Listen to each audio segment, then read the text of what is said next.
আমরা ওয়াজ নসিহত বা ভালো কথা শুনলেই এটাকে ধরে নিই যে এটা ওর জন্য, মানে প্রত্যেকটা ওয়াজই যে আমার জন্য হইতে পারে, প্রত্যেকটা নসিহতের যে প্রাইম অডিয়েন্স আমি হইতে পারি, এইটা আমাদের মাথায় কেন যেন আসে না। আমরা কোনো ভালো নসিহত শুনলে আমরা ভাবি এটা আসলে সমাজে দরকার, ওর দরকার, আমার ভাইয়ের দরকার, কিন্তু এটা যে আমার দরকার, প্রতিটা নসিহতের প্রথম অডিয়েন্স হওয়া দরকার কে? আমি নিজে। তাহলে পরিবর্তন শুরু করতে হবে নিজ থেকে। ওর এই সমস্যা, ওর এই সমস্যা, ওর এটা। আরে মিয়া, তোমার কি সমস্যা ওইটা বলো। শুধু ওর না দেখে নিজেরটাও দেখতে হবে। দেখেন, অন্যের দিকে এক আঙ্গুল দেখালে নিজের দিকে কয় আঙ্গুল যায় বলেন তো? এই যে নিজের দিকে কিন্তু তিনটা। আমি যদি এরকম করি আমার দিকে আসে তিনটা।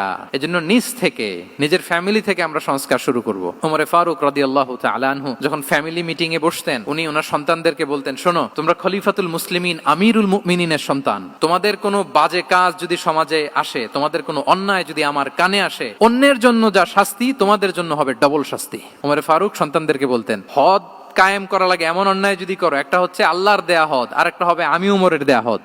আমার মতো খলিফাতুল মুসলিমিনের সন্তান হয়ে এই পাপ তুমি কেন করলে? আমাদের তো ওই মেয়েটার সমস্যা, ওনার ছেলের সমস্যা, এগুলো। আমার ছেলের যে কি অবস্থা, আমার পরিবারের যে কি হালাত, আমার স্ত্রীর যে কি দশা, ওইটা নিয়ে আমরা ভ্রুক্ষেপ করি না বা চিন্তা করি না। তাহলে সম্মানিত সুধী মণ্ডলী, আমরা পরিবর্তন শুরু করবো কোত্থেকে? অন্যের বাড়িঘর থেকে নাকি?